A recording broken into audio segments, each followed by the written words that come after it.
بسم اللہ الرحمن الرحیم الحمد للہ رب العالمین والصلاة والسلام علی سید الانبیاء والمرسلین وعلی آلہ واصحابہ اجمعین اما بعد۔ محترم بزرگوں، دوستوں، عزیز ساتھیوں اور پیاری ماؤں بہنوں، آج کے ایپیسوڈ میں ہم آپ کے بہت سارے ایسے سوالوں کے جوابات دینے جا رہے ہیں جو کہ بالکل سادہ ہے، عام ہے، لیکن ان کی جانکاری نہ ہونے کی وجہ سے ہم لوگ پریشانی میں مبتلا ہو جاتے ہیں۔ ان چند سوالوں کے جوابات دے رہے ہیں۔ آپ سے گزارش ہے کہ ان تمام سوالوں اور ان کے جوابات کو خوب غور سے سنیں، سمجھنے کی کوشش کریں۔ سب سے پہلا سوال ہمارے ایک بھائی نے کیا ہے، کہتے ہیں مفتی صاحب، اگر ہم اپنے جسم پر ٹیٹو بنا لیتے ہیں اور وہ ٹیٹو کسی بھی طرح کا ہو سکتا ہے، کسی کا نام کا ہو سکتا ہے یا پھر کسی درخت، پھول، پودے یا کسی غیر جاندار یا پھر کسی جاندار چیز کا ہو سکتا ہے، تو ٹیٹو بنا کر ہم اپنے جسم پر رکھ سکتے ہیں اور اس کے ہوتے ہوئے ہمارا غسل، ہمارا وضو صحیح ہوتا ہے اور اسی ٹیٹو کے ساتھ ہم نماز پڑھتے ہیں تو ہماری نماز صحیح اور درست ہوتی ہے یا نہیں، اس کے بارے میں تفصیل سے بتلائیں۔ دیکھیے، سب سے پہلی چیز تو یہ ہے کہ ٹیٹو کرانا اپنی ذات کے اعتبار سے کیا ہے یہ سمجھ لینا ضروری ہے۔ ٹیٹو اس کی دو صورتیں ہوتی ہے۔ پہلی صورت تو یہ ہوتی ہے کہ آپ نے کسی کلر سے اپنے بدن کو گدوا لیا ہے، وہ کلر ایسا ہوتا ہے جو چند دنوں کے بعد نکل جاتا ہے۔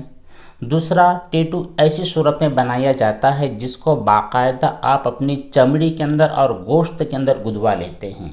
جو کہ آسانی کے ساتھ نکلتا نہیں اور اس کا نشان بھی ختم نہیں ہوتا ہے، اس کے لیے چھوٹا سا آپریشن کرنا پڑتا ہے۔ تو ان دونوں ٹیٹو کے سلسلے میں پہلی بات تو یہ ہے کہ بالکل ناجائز اور حرام ہے۔ نبی کریم صلی اللہ علیہ وسلم نے اپنی صاف صاف احادیث میں بتلا دیا ہے کہ اپنے بدن کو گدوانے والے لوگ اور گدنے والے لوگ دونوں کے دونوں ایسے ہیں جن پر اللہ تعالیٰ کی لعنت ہے۔ اس لیے کسی بھی مومن کے لیے حلال نہیں ہے کہ وہ اپنے ہاتھ پر، اپنے ماتھے پر، اپنی گدی پر، اپنی پیشانی پر یا بدن کے کسی بھی حصے میں کچھ گدوائے، کسی کا نام لکھوائے، یہ بھی جائز نہیں ہے۔ کسی جاندار کی تصویر بنانا، اس میں دو گناہ ہے۔ پہلا گناہ تو گدوانے کا اور دوسرا گناہ جاندار کی تصویر گدوانے کا۔ تو ٹیٹو بنانا کسی بھی مسلمان مرد اور عورت کے لیے بالکل حلال اور جائز نہیں ہے۔ اب اگر کوئی آدمی گدوا لیتا ہے جبکہ اس کو شریعت کا اور سنت کا علم نہیں تھا، بھولے پن میں، نادانی اور جہالت میں اس نے گدوا لیا ہے، تو اب کیا کرے؟ دیکھیے، یہاں پر سمجھنے والی چیز یہ ہے کہ اگر اس نے گدوا لیا ہے جہالت کی وجہ سے اور وہ نکالنا ممکن ہے یا پھر اس کو چھوٹا سا آپریشن کر کے وہ ختم کرنا ممکن ہے، تو پھر آپریشن کر کے اس ٹیٹو کو ختم کرنا ضروری ہوگا۔ اور اگر کسی جاندار مخلوق، کسی انسان یا کسی پرندے یا کسی جانور کی اس نے ٹیٹو کروایا ہے تو اس کے ساتھ نماز تو صحیح ہو جاتی ہے، درست ہوتی ہے، لیکن کراہت کے ساتھ۔ اور اگر غیر جاندار کی تصویر ہے، پھول بوٹے وغیرہ کی ہے اور اس نے اس کو مٹایا نہیں ہے، اس کا کوئی آپریشن وغیرہ کیا نہیں ہے، اسی کے ساتھ نماز ادا کر رہا ہے، تو بہرحال اس کی نماز بھی صحیح ہو جائے گی، لیکن اپنی ذات اور اصل کے اعتبار سے اس ٹیٹو کو ختم کرنا انتہائی ضروری ہے، بہت زیادہ فکر مندی کی بات ہوتی ہے۔ اگلا ایک سوال ایک دوست نے کیا ہے، کہتے یہ ہیں کہ اگر کوئی بندہ وضو کر رہا ہے اور جیسے آپ جانتے ہیں کہ وضو کے درمیان کانوں کا مسح ہوتا ہے، انگلیوں کا خلال ہوتا ہے، تو جو کلی ہوتی ہے، کلی کرنے کے دوران اگر اس بندے نے کلی نہیں کی، کلی کرنا بھول گیا ہے، ایسے ہی اس نے وضو کو مکمل کر لیا ہے، وضو میں کلی نہیں کیا ہے، تو کیا اس کا وضو صحیح ہوگا، اس کی نماز صحیح ہوگی یا پھر صحیح نہیں ہوگی؟ کلی کے سلسلے میں سمجھنے والی بات یہ ہے کہ کلی کرنا غسل کے اندر فرض ہے، البتہ وضو میں وضو میں کرنا فرض نہیں ہے بلکہ سنت ہے۔ جان بوجھ کر کلی کی سنت کو چھوڑنا اچھی بات نہیں ہے، یہ بھی گناہ کی بات ہوتی ہے۔ لیکن غلطی سے بھولے سے آپ کی کلی رہ گئی ہے، آپ نے خلال نہیں کیا ہے، یا یہ کہ آپ نے مسواک نہیں کی ہے، یہ سب غلطی سے چھوٹ گیا ہے، تو پھر ایسی صورت میں آپ کی وضو بالکل صحیح ہو جاتی ہے۔ اس کے بعد جو آپ نے نماز ادا کی ہے وہ نماز بھی صحیح ہو جاتی ہے۔ یہاں تک کہ آپ کو یاد ہے کہ کلی کرنا وضو کے اندر سنت ہے اور جان بوجھ کر آپ نے چھوڑ دیا ہے، تب بھی آپ کی نماز صحیح ہو جائے گی۔ البتہ جان بوجھ کر سنت کو چھوڑنا یہ گناہ الگ سے ملتا ہے۔ اگلا سوال ایک خاتون نے کیا ہے، کہتی ہیں کہ اگر ریبٹ یعنی خرگوش اس نے پیشاب کر دیا ہے، پیشاب کرنے کے بعد جس جگہ پر اس نے پیشاب کیا ہے وہ جگہ سوکھ گئی ہے، لیکن وہاں پر تھوڑا سا براؤن کلر، جو جانوروں کے پیشاب کے بعد ان کی تیزابیت سے ایک کلر سا ابھر جاتا ہے، وہ کلر اس کا نشان دکھ رہا ہے، پھر ہم نے اس کو ایک بار کپڑے سے پوچھ لیا ہے، تو وہ جگہ پاک ہو جائے گی یا پاک نہیں ہوگی؟ دیکھیے، کوئی بھی جانور، کوئی بھی انسان جن کا جو پیشاب ہوتا ہے وہ ناپاک ہوتا ہے، وہ پیشاب اگر زمین یا پھر فرش یا پھر کسی بھی جگہ گر گیا ہے تو وہاں پر پہلی چیز تو آپ کو دھونے کی فکر کرنی چاہیے، کیونکہ جو نجس چیزیں زمین پر لگتی ہے ان کو صاف کرنا ضروری ہوتا ہے، اس زمین کی دھلائی کرنی ضروری ہوتی ہے، لیکن آپ نے ابھی تک دھلائی نہیں کی، اس کی صفائی نہیں کی، دھوپ ہوا وغیرہ کی وجہ سے وہ زمین اس قدر سوکھ گئی ہے کہ اب اس پر نجاست کا کوئی بھی نشان نہیں ہے، یعنی اس نجاست کی جو گیلاپن ہوتا ہے، تری ہوتی ہے، وہ بھی ختم ہو گئی ہے، اس کی اسمیل بھی ختم ہو گئی ہے، اور پھر اس کے جتنے بھی اثرات تھے، بو وغیرہ، وہ سب ختم ہو گئی ہے، تو پھر آپ کی زمین پاک ہو جاتی ہے۔ لیکن ان تینوں اثرات میں سے کوئی ایک اثر باقی رہ گیا ہے تو ابھی تک وہ زمین پاک نہیں ہوئی ہے، پھر اس زمین کو صرف پوچھا لگانے کی وجہ سے، صرف جھاڑ جھٹک کر دینے کی وجہ سے وہ زمین پاک نہیں ہوگی، بلکہ دھونا ضروری ہوگا۔ آپ نے جو صورت بتلائی ہے، اگر وہ براؤن سا نشان وہ جو خرگوش ہے اس کے پیشاب کا ہے، تو پھر یقینی طور پر وہ جگہ ابھی تک پاک نہیں ہوئی ہے۔ آپ وہاں پر پانی ڈال کر دھو لیں، پانی ڈالنے کے بعد کسی کپڑے سے اس کو ایک مرتبہ جذب کر لے، پھر دوسری مرتبہ پانی ڈال دے، اچھی طرح دھو لے، پھر اس کو جذب کرے، اسی طرح 3 مرتبہ جب آپ نے یہ پروسیس کیا ہے تو آپ کی جگہ پاک ہو جائے گی۔ اگلا سوال ایک صاحب نے کیا ہے، کہتے ہیں السلام علیکم ورحمۃ اللہ وبرکاتہ، اگر کسی کی شکایت اس کے بڑے لوگوں سے کی جائے تو کیا یہ بھی غیبت ہوتی ہے؟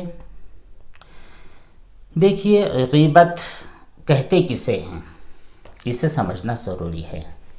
دراصل غیبت کسی ایسے شخص کے بارے میں کہ اگر وہ آدمی ہماری زبان سے وہ چیزیں اپنے متعلق سن لیتا ہے تو وہ اس کو ناگوار گزرتی ہے، وہ ناراض ہو جاتا ہے، چاہے اس کے سامنے وہ باتیں کہی جائے یا پھر اس کی پیٹھ پیچھے وہ باتیں کہی جائے، دونوں صورتوں کے اندر یہ غیبت ہوتی ہے۔ بعض فقہا نے یہی کہا ہے، اور بعض علماء کرام یہ بھی کہتے ہیں کہ غیبت ایسی چیز کو کہتے ہیں کہ اگر پیٹھ پیچھے بیان کی جائے، وہاں پر موجود نہیں ہے، اس کے بارے میں چیزیں بیان کی جا رہی ہے، تو وہ چیزیں اگر ایسی ہے جس کو سننے کی وجہ سے وہ ناراض ہو جاتا ہے، اس کا دل دکھتا ہے، تو پھر یہ غیبت ہے، اور یہ بھی اس صورت میں جب کہ حقیقتاً وہ چیزیں اس میں موجود ہوں، یعنی کوئی آدمی ایسا ہے جو بد نظری کرتا ہے، اور بد نظری کرنے کا جو گناہ وہ کرتا ہے، تو ایسے گناہ کا تذکرہ ہم اس کی پیٹھ پیچھے کریں گے تو پھر یہ غیبت ہے۔ لیکن وہ بد نظری کا گنہگار نہیں ہے، وہ بالکل صاف شفاف انسان ہے، اور اس کے سلسلے میں اس کی پیٹھ پیچھے یا پھر اس کے سامنے ہم کہتے ہیں کہ یہ آدمی گنہگار ہے، تو پھر یہ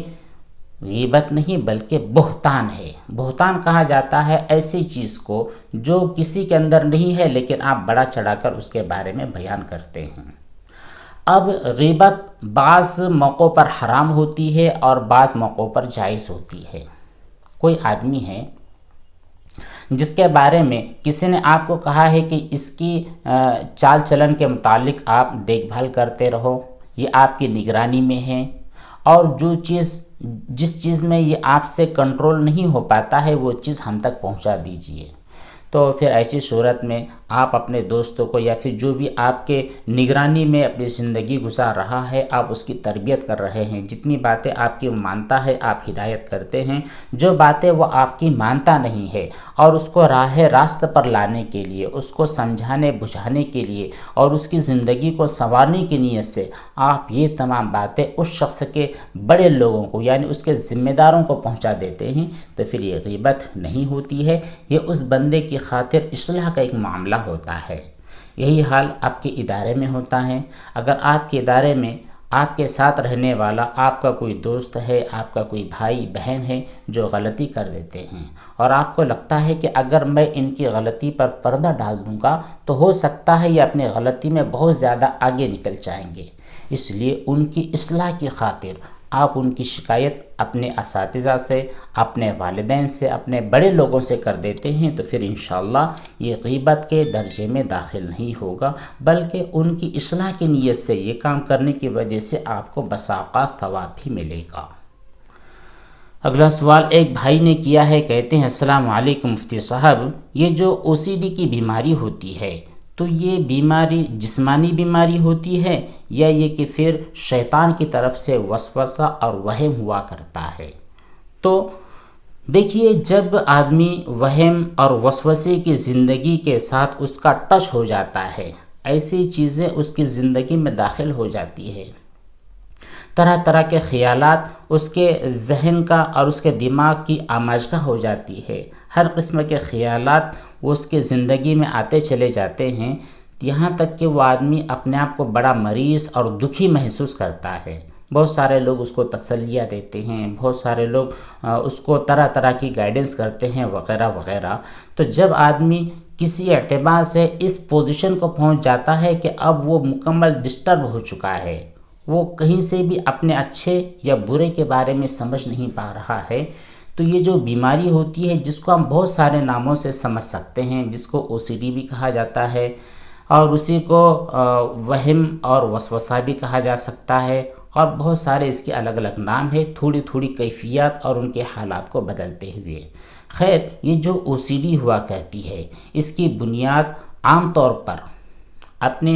جو خاندان ہوتا ہے، اپنے جو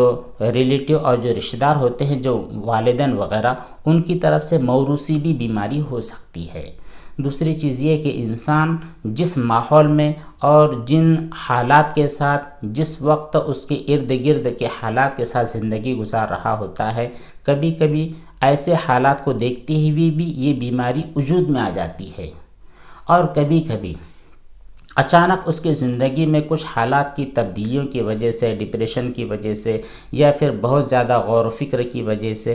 گویا کہ اس OCD کی پیدا ہونے کے پیچھے بہت ساری وجوہات ہو سکتی ہیں۔ بس اوقات شیطان کی طرف سے وہم و گمان کے پیدا ہونے کی وجہ سے، خیالات کے پیدا ہونے کی وجہ سے بھی آدمی اسٹیپ بائی اسٹیپ OCD کا شکار ہو جاتا ہے۔ یہ جو OCD ہوتا ہے، ہم ڈائریکٹلی یہ بھی نہیں کہہ سکتے کہ یہ مکمل طور پر جسمانی بیماری ہے، اور یہ بھی نہیں کہہ سکتے کہ یہ مکمل طور پر شیطانی توہمات اور ان کے وساوس ہوتے ہیں، بلکہ یہ ایک دوسرے سے ملتے جلتے، ایک دوسرے سے ریلیٹڈ تھوڑی چیزیں بڑھتے ہوئے آدمی بڑی بیماری کا شکار ہو جاتا ہے۔ جب آدمی OCD کی بیماری میں قدم رکھنے جاتا ہے